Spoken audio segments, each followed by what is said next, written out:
имрӯз муҳимтарин мавзӯи васоити ахбори умма суҳбату гуфтугӯи мардум атрофи бемории коронавирус аст.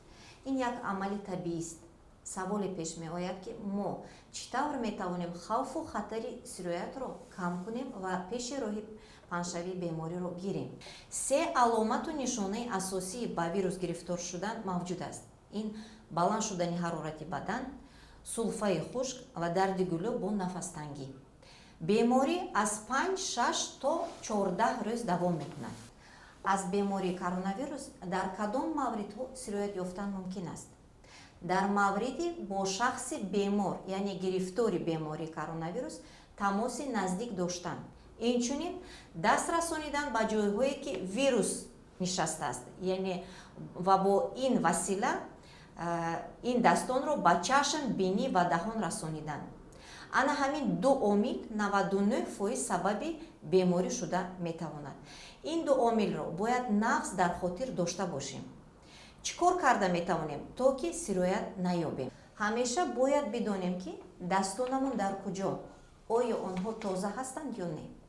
пайваста истифода кардан аз маводҳои зидди сироятӣ, антисептикҳо, маводҳои спиртдор. онҳоро ҳар лаҳза дар ҳама ҷо метавонем истифода кунем. дар нақлиёт, дар кӯча, дар хона. дуюм, даст нарасонидан ба рӯй. омор шаҳодат медиҳад ки инсон дар давоми рӯз дониставу надониста 90 маротиба ба рӯй даст мерасонад. мо чӣ тавр метавонем аз ин одат даст кашем? як роҳи асосии он ин пӯшидани ниқоб аст. ниқоб моро ҳушдор медиҳад ки ба рӯй даст нарасонем. ҳамин тавр вақти аз хона баромадан ҳатман бояд ниқоб истифода барем. яъне дастҳоро тоза нигоҳ доштан ва ба рӯй нарасидан, ниқоб пӯшидан.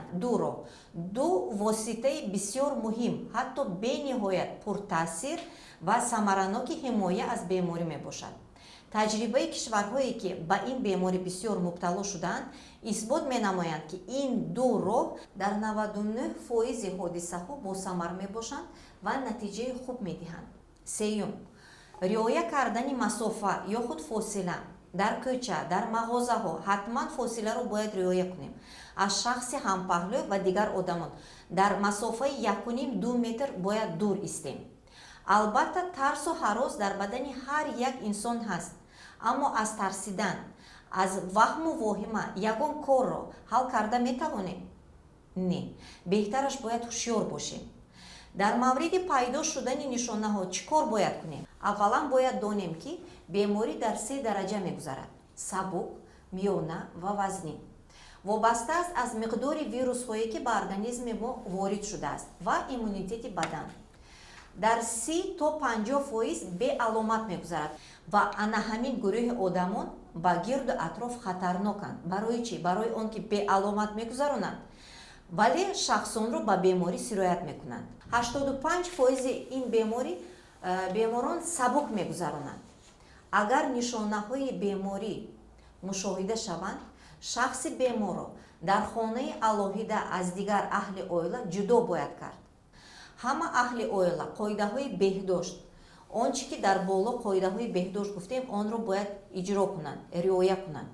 шахси бемор аз дигарон ҷудо бояд хӯрок хӯрад. косаю табақ, ҷойи нишасти бемор бо маводи зидди сироятӣ шуста ва безарар гардонида шаванд. дар мавриди сабук ва миёна будани беморӣ ҳеҷ гуна ҳоҷати ба табиб муроҷиат кардан нест.